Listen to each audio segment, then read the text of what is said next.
Skont il-Prim Ministru Robert Sabela, pajjiżna jinsab lest tal-kull eventwalità u bi pjan ta' kontingenza preparat f'każ li l-Arctic Metagas Tanker, it-tanker Russu, jidħol fit-territorju tal-Ibħra Maltin. Madankollu naqas milli jispjega fiex konsisti dan il-pjan. Qed nagħtu serħan il-moħħ lill-poplu tagħna illi f'dawn il-mumenti sensittivi qed nagħtu ċertezza, stabbilità u kompetenza fi kwalunkwe ċirkostanza. Tentattiv kien ta' suċċess? Li ma tentattivi. Għax qed li kien hemm tentattiv li titkellmu mal-owner tal-Arctic Metagas kien ta' suċċess? Sa issa diġà għadt lil diversi mill-kollegi tiegħek li għadha ma nstabitx soluzzjoni permanenti. Ġifieri ma kellmukx lura?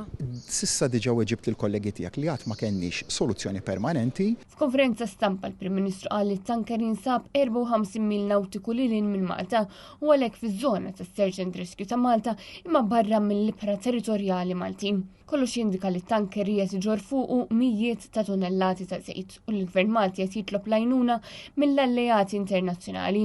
Malta tiddiskuti wkoll is-sitwazzjoni mal-pajjiżi li jiffurmaw parti mill-grupp Med9 li jinkludu l-istati tal-Mediterranu tan-nofsinhar tal-Ewropa filwaqt li qed iżomm komunikazzjoni mill-qrib mal-awtoritajiet Taljani. Intant peress li t-tanker huwa maħsub li qed iġorr kwantità kbira ta' heavy fuel oil itqajjem tħassib dwar potenzjalment ħsara ambjentali jekk il-kundizzjoni tal-bastiment tmur għall-ar.